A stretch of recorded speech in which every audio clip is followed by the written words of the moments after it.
Naglalaban ito sa kalooban ng tao. Yung material o yung sa laman at yung sa Diyos at sa spiritual. Naglalaban yan sa loob mo. Hindi mo malaman kung saan ka papanig. Ito po ang inyong tatandaan.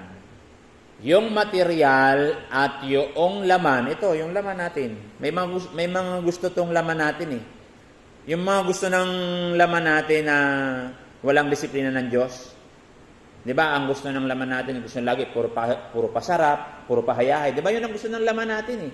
Tandaan nyo, lahat ng gusto nitong laman, papunta yan sa impyerno. Tandaan nyo yan. Lahat ng gusto nitong ating laman, ibinibilang ka para kang hayop na. Kauri ka lang ng mga hayop. Yung normal sa mga hayop, ganun tayo. Ayan. Yun ang natural sa atin bilang mga tao.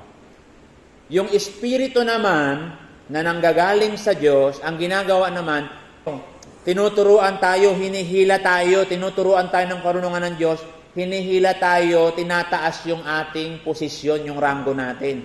Mula sa isang parang hayop lang na walang halaga, dahil sa Espiritu ng Diyos, tinuturuan tayo ng karunungan ng Diyos, tinataas tayo para maging mga anak ng Diyos na mas mahalaga pa kaysa sa mga planeta, mas mahalaga pa kaysa sa mga anghel.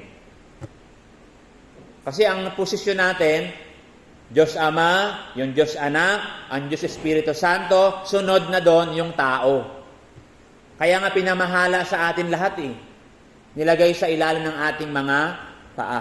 Kaya nga sabi ni Haring David, Panginoon, sino kami? Lit-lit lang natin eh.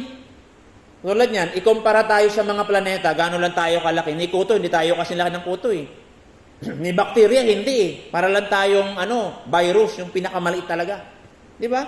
Pero lahat ng bagay, pinailalim sa ating mga paa, nasa ating kapamahalaan. Katulad ng mga hayop, lahat yan. Nilagay, kumbaga, tinaas yung ranggo natin.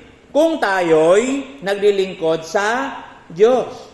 Kaya nga sabi ni Haring David, sino kami, Panginoon, para ipailalim mo sa aming mga paa lahat ng bagay? Biruin mo pati sa mga anghel, mas mataas na tayo ngayon. Kung sumasampalataya ka sa pangalan ng Panginoong Hesukristo. Pero kung ayaw mo maniwala sa Panginoong Hesukristo, ayaw mong sumunod sa Diyos, ibabalik ka sa dati mong pwesto. Na para ka lang hayop. Para kang zombie, patay na buhay, patay na naglalakad. Na pag namatay na, wala lang. Para ka lang hayop.